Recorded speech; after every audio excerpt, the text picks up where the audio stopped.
Hello everyone. हम discuss कर रहे थे the fundamental unit of life. ठीक है, इसमें हमने लास्ट लेक्चर में क्या स्टडी किया था, जो सेल वॉल होती है उसकी कैसे स्ट्रक्चर होती है, मतलब क्या क्या कौन से ऐसे प्लांट या ऑर्गेनिज्म होते हैं उनमें सेल वॉल किसकी बनी हुई होती है। ठीक है, और सेल वॉल के फंक्शंस क्या क्या होते हैं। जो सेल वॉल है वो शेल शेप को कैसे मेंटेन करती है, कैसे उसे सपोर्ट करती है, ये सब हमने डिस्कस किया था। आज हम स्टडी करेंगे न्यूक्लियस, जो सेकंड पार्ट था हमारा। प्लाज्मा मेम्ब्रेन के बाद न्यूक्लियस और फिर साइटोप्लाज्म। तो आज हम न्यूक्लियस को डिस्कस करेंगे। न्यूक्लियस क्या होता है, इसकी स्ट्रक्चर कैसी होती है, क्या क्या प्रेजेंट होता है इसके अंदर। तो सबसे पहले आप डायग्राम देखिए न्यूक्लियस का। जो न्यूक्लियस होता है वो डबल मेम्ब्रेन बाउंड ऑर्गेनेली है। ठीक है, ये हमने एक मेम्ब्रेन बना दी।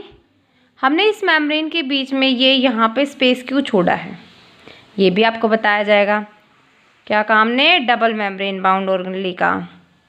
आपको जब प्लांट सेल एनिमल सेल दिखाया गया था तो उस टाइम पे ये दिखाया गया था कि न्यूक्लियस के साथ एक्सटेंशन में कुछ स्ट्रक्चर प्रेजेंट होती हैं, और उन स्ट्रक्चर्स को क्या बोलते हैं आप भली भांति जानते हैं। इस बात को जानते हैं कि नहीं जानते, होप सो आपको पता हो। ये जो स्ट्रक्चर्स होती हैं ये होती हैं ईआर। ठीक है, क्या बनाई हमने, न्यूक्लियस की मेम्ब्रेन बनाई है। ये न्यूक्लियस की आउटर मेम्ब्रेन है। ठीक है, और ये जो है अंदर वाली, इसको बोलते हैं इनर मेम्ब्रेन। जो आउटर मेम्ब्रेन और इनर मेम्ब्रेन दोनों होती है न्यूक्लियस की, ये दोनों मिलके क्या बनाती हैं, न्यूक्लियर एनवलप। ठीक है, ये न्यूक्लियस को सराउंड करती हैं। फिर जो न्यूक्लियस की जो आउटर मेम्ब्रेन होती है उसके साथ कंटिन्यूएशन में कौन सी सेल ऑर्गेनेली है, ये ईआर। ईआर क्या होती है, एंडोप्लाज्मिक रेटिकुलम। ठीक है, तो हम कह सकते हैं कि जो फंक्शन न्यूक्लियस की आउटर मेम्ब्रेन पे परफॉर्म होंगे वही जो फंक्शन है वो इस ईआर पे भी परफॉर्म होंगे, या फिर जो फंक्शंस ईआर पे परफॉर्म होंगे वही इसकी आउटर मेम्ब्रेन पे भी परफॉर्म होंगे।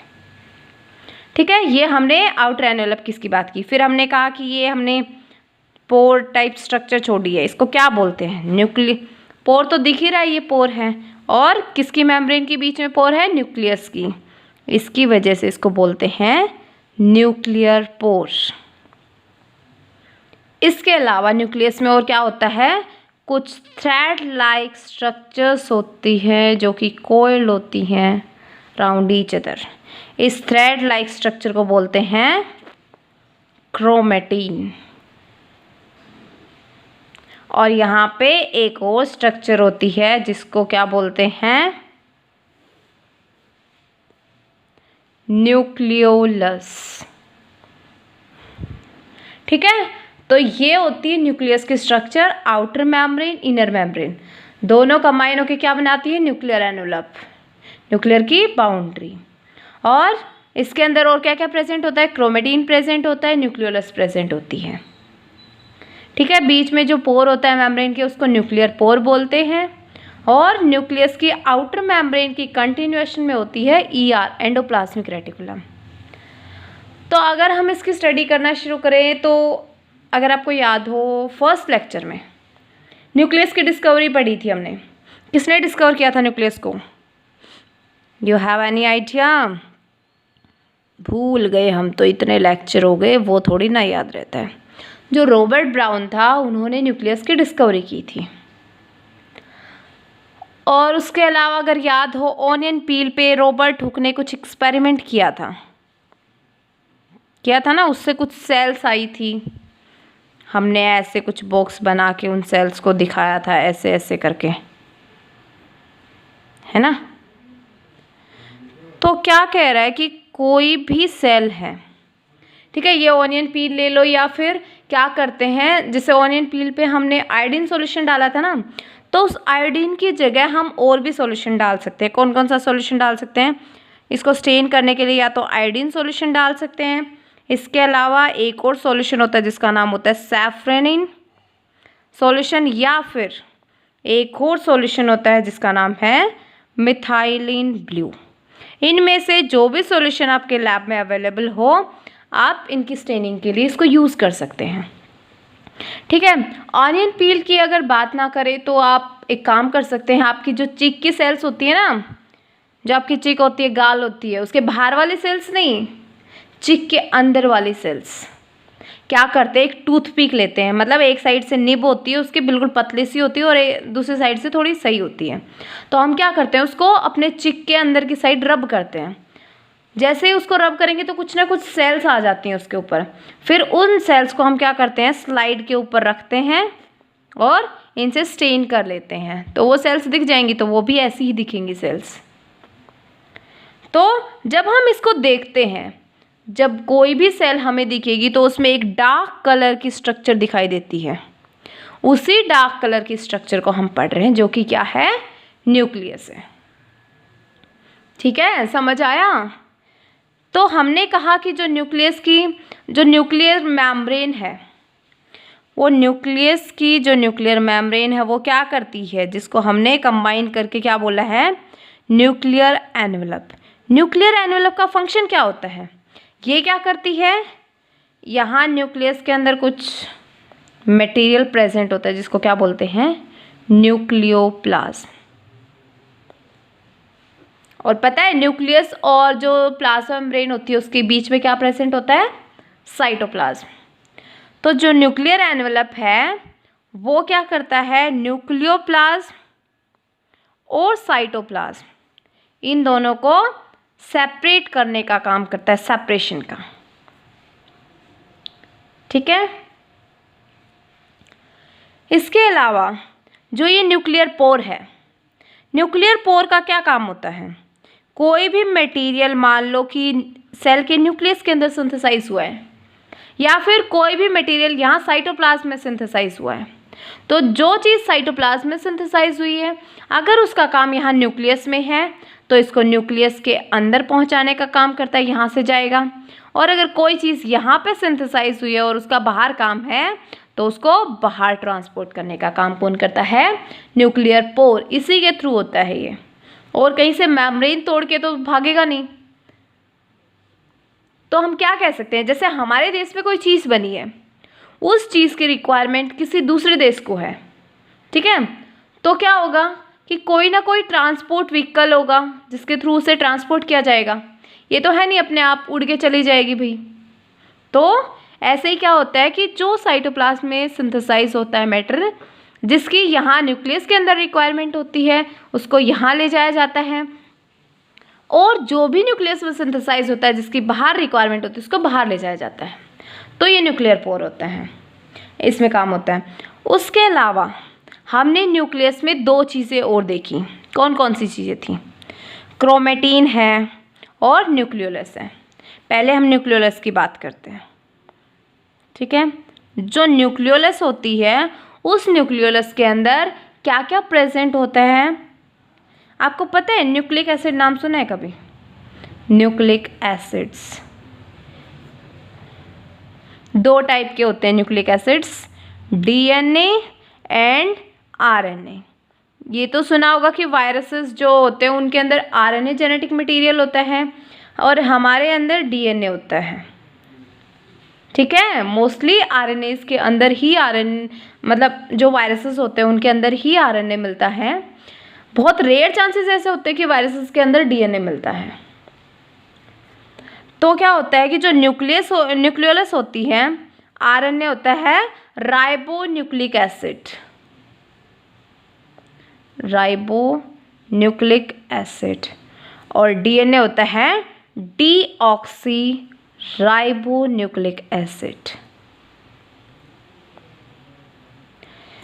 अब न्यूक्लियोलस है, जो न्यूक्लियोलस होती है इसके अंदर आरएनए भी प्रेजेंट होता है, प्लस और क्या प्रेजेंट होता है, प्रोटीन्स प्रेजेंट होते हैं। और एक और फंक्शन होता है इसमें, न्यूक्लियोलस में क्या होता है, जो राइबोसोम होते हैं ना, ये जो आपकी ईआर होती है 2 टाइप की होती है। ये न्यूक्लियस के साथ कंटिन्यूएशन में आपको आर मिलती है। R means rough. इसको रफ किस लिए बोला जाता है, क्योंकि इसके अंदर राइबोसोम्स, यहाँ सरफेस के ऊपर राइबोसोम्स प्रेजेंट होते हैं। ये हम जब सेल ऑर्गेनेल स्टडी करेंगे तब आपको डिटेल में बताया जाएगा। अभी के लिए आप राइबोसोम टर्म याद रख लीजिए। जो न्यूक्लियोलस होती है इसके अंदर राइबोसोम फॉर्मेशन होती है, लेकिन राइबोसोम का काम जो होता है वो बाहर होता है। तो यहाँ न्यूक्लियोलस के अंदर राइबोसोम सिंथेसाइज होता है और वो राइबोसोम बाहर साइटोप्लाज्म में ट्रांसपोर्ट कर दिया जाता है, ठीक है, क्योंकि उसका काम बाहर ही होता है साइटोप्लाज्म में, इसलिए उसको बाहर ले जाया जाता है। तो न्यूक्लियोलस के अंदर आरएनए प्रेजेंट होता है और प्रोटीन्स प्रेजेंट होते हैं, और ये राइबोसोम को फॉर्म करता है। राइबोसोम को फॉर्म करता है, इसकी वजह से इसको न्यूक्लियोलस को नाम दिया जाता है क्या, फैक्ट्री ऑफ राइबोसोम्स। जैसे कहीं पे कपड़े तैयार होते हैं किसी फैक्ट्री में, तो उसे क्या बोलते हैं, क्लोथ्स फैक्ट्री। तो ऐसे इसको क्या बोलते हैं, फैक्ट्री ऑफ राइबोसोम्स की। ये राइबोसोम्स की फैक्ट्री है, यहाँ पे राइबोसोम सिंथेसाइज होते हैं। अब क्या बचता है हमारा, क्रोमेटिन। क्रोमेटिन क्या होता है, क्रोमेटिन एक जेनेटिक मटेरियल की फॉर्म होती है। कुछ क्या है, रिलेटेड टर्म्स हैं, एक बार उनको ध्यान से देखिए आप। ये पूछी भी जाती है मोस्टली डिफरेंस के फॉर्म में या जैसे भी। क्रोमेटिन, क्रोमोसोम और क्रोमेटिड। डीएनए नाम सुना है ना, अभी अभी बताया, डीऑक्सी राइबोन्यूक्लिक एसिड। तो जो डीएनए होता है वो डबल स्ट्रैंडेड हेलिकल फॉर्म में होता है। जैसे ये एक स्ट्रैंड है, जो दूसरा स्ट्रैंड है वो ऐसे प्रेजेंट होता है। तो ये जो डीएनए है ये देखो डबल है और हेलिकल फॉर्म में है, मतलब एक दूसरे के साथ ट्विन हो रखा है, ठीक है। ये क्या है, डीएनए है, ओके। अब जो क्रोमेटिन है वो क्या होता है, बिल्कुल थ्रेड लाइक स्ट्रक्चर होती है। इसमें कोई कंडेंसिंग नहीं होती, कोई भी बैंड है वो आपस में इंटरवाइन नहीं होता। ये बोल सकते हैं कि क्रोमेटिन है वो एक डीएनए है, ठीक है, एक ही डीएनए है ये। लेकिन धीरे धीरे ये जो क्रोमेटिन है ये प्रेजेंट होता है नॉन डिवाइडिंग सेल में। जब तक सेल डिवीजन के लिए तैयारी नहीं करती तब तक के लिए ये क्रोमेटिन प्रेजेंट होता है, ये थ्रेड लाइक स्ट्रक्चर प्रेजेंट होती है। लेकिन जैसे ही क्या होता है कि सेल को डिवाइड होना होता है, मतलब आगे अपना जेनेटिक मटेरियल पास करना होता है। जैसे आप हैं, ये आपके पेरेंट्स, ठीक है, ये आपकी मम्मी हैं, ये आपके पापा हैं, और फिर कौन आया, आप आ गए, ठीक है। तो आपके अंदर दोनों के कैरेक्टर्स है ना, कि कोई कहता है मम्मी से सिमिलर है ये, कोई कहता है पापा से मिलता जुलता है, या फिर मिलती जुलती है, लड़का हो या लड़की हो, इसके बारे में बात कर रहे हैं। तो क्या हुआ, कुछ आपके अंदर कुछ कैरेक्टर्स मम्मी से आए, कुछ कैरेक्टर्स पापा से आए। तो वो कैसे आए, किसके थ्रू आए, जेनेटिक मटेरियल के थ्रू। जो डीएनए है वो क्या करता है, जो इन्फॉर्मेशन आपके मम्मी या पापा में थी उसका 50% इनसे आएगा, 50% इनसे आएगा, और पहुंच के आपके अंदर 100% पहुंच जाएगा। 50% कैरेक्टर्स इनके, 50% इनके, और 100% आपके पास आ जाते हैं, ठीक है। तो क्या कह देते हैं, ये हेरिडिटी मटेरियल। हेरिडिटरी मटेरियल मतलब जो आपके बुजुर्गों में था वो आपके अंदर अपीयर हो गया है, वो कैरेक्टर्स आप में आ गई हैं। तो ये डीएनए है। तो जैसे ही क्या होता है, मम्मी पापा यहाँ से स्पर्म यहाँ से हुआ, फ्यूजन हुआ, जाइगोट बना, फिर उसके बाद वो जाइगोट क्या करता है, डिवाइड होता है, 2 बनते हैं, फिर 2 से 4 सेल्स बनती है। तो ऐसे प्रोसेस चलता रहता है जो आप फर्दर क्लासेस में पढ़ेंगे। अभी के लिए इतना ध्यान रखिए कि जो क्रोमेटिन है वो क्या होता है, एक थ्रेड लाइक स्ट्रक्चर होती है, इसको हम डीएनए भी बोल सकते हैं। ओके, और ये किसमें प्रेजेंट होता है, जो नॉन डिवाइडिंग सेल्स होती हैं उनके अंदर प्रेजेंट होता है। जैसे ही सेल डिवीजन की तैयारी करती है, डिवाइड होने की तैयारी करती है, तो क्या होता है, ये जो डीएनए है, ठीक है, जो 2 डीएनए के थे स्ट्रैंड्स, वो कोइल होना शुरू हो जाते हैं। ठीक है, 2 डीएनए के स्ट्रैंड्स कोइल हुए, फिर क्या होगा, 2 डीएनए के स्ट्रैंड्स और कोइल हुए, ऐसे कोइलिंग होती जाती है। तो इसके अंदर 2 डीएनए प्रेजेंट है, इसके अंदर भी 2 डीएनए प्रेजेंट है। अब अगर इसकी कॉपी होगी